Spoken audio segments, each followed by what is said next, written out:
I lost my job after being pushed beyond my limits by two former mentors who turned bosses, destroying my life and confidence. I was recently fired from my job. I never thought I would find myself in this position, and while mentally I am struggling to get past the emotional aspect of it, I know I have to push through and focus on finding another job. My situation was a bit uncommon. A few months ago, two former coworkers, Amy and Brooke, reached out to me. I had a great relationship with them and saw them as mentors. The job we worked together at was in, let's say, custom teapot painting. I'm disguising the real field for anonymity's sake. I found that it wasn't my strong suit and it was a very toxic company, so I went to a company where I did teapot painting in-house. I was great at this new job and consistently got great performance reviews in 2 years there. Amy and Brooke started their own custom teapot company, and they wanted me as their first hire. I turned down the job 3 separate times, knowing this type of work catered to a lot of my weaknesses. Throughout every conversation, they were so complimentary to me, saying they knew how smart and capable I was and they hated that my old toxic company made me doubt myself. Finally, they told me that my role would not include managing the custom orders, but would just be painting the teapots. On one hand, I was great at my current job, but felt like I wasn't being challenged. I really looked up to these two women, trusted them a lot, and thought working with them would give me the opportunity to grow and develop more in my field. So, I decided to take it. Before I officially accepted their offer, I tried negotiating the proposed salary for just a few $1,000s more.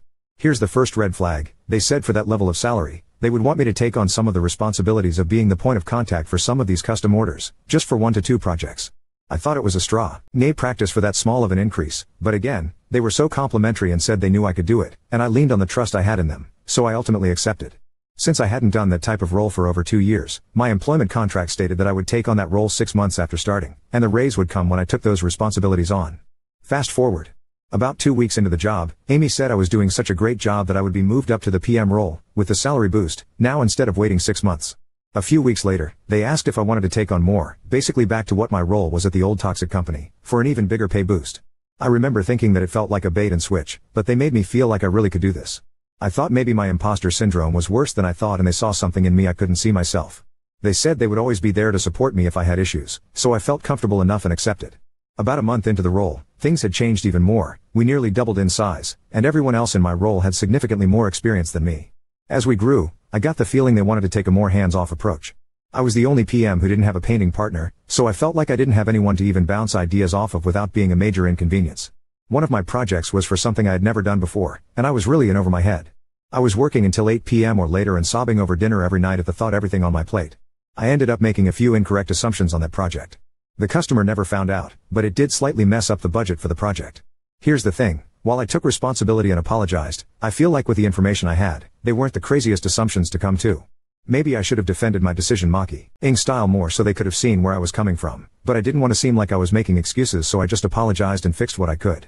During all of this, I also was having difficulties on a project where it was the company's 3rd time trying to design for a client who couldn't stop changing their minds. Amy tried, Brooke tried, and now me. It was bad timing, but that project began to fly off the rails right as this issue came up. Initially, they seemed annoyed, but late that week they told me, "We all mess up sometimes, we still mess up to this day all the time. And, we knew exactly what we were getting when we hired you and this is the company you'll retire from." The following week, they fired me. It was a 10-minute conversation, and when I asked why I couldn't be put on a PIP or have a warning, Amy said, "This is really uncomfortable for me, so let's keep this short." They offered me an exit interview, but not with them, with a new admin they had just hired. Right after the conversation, they locked my work computer and that was that. Since then, I've tried so hard to take my ego out of this situation and look at it different ways. Mentally I was really struggling. I live alone and had been in complete solitude for months due to COVID, and it had started to weigh on me. An old eating disorder resurfaced due to the anxiety I was under at this job. I felt like I didn't have the option to go into treatment because I couldn't miss work. Ultimately, I know this role just wasn't a fit for me. But I really tried as hard as I could. I wanted to be the great employee I thought they saw me as. Given the history I had with them, I feel like there's an added layer to this firing that isn't there with most, and it's been hard to get over. I feel like a lot of this was imposter syndrome coming true. My confidence in myself professionally has plummeted. I feel scared to apply for jobs if I don't surpass every single qualification.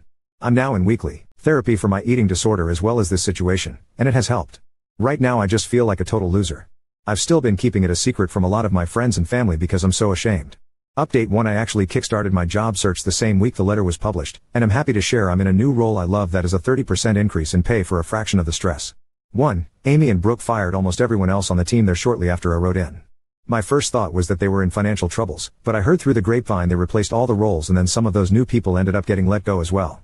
So, they've essentially fired every single person they ever hired to do the role I did. I guess the slew of Let Go employees turned to Glassdoor to share their experiences, all nearly identical to mine. I guess I was just the first of many. I still haven't written one, but I guess I didn't need to.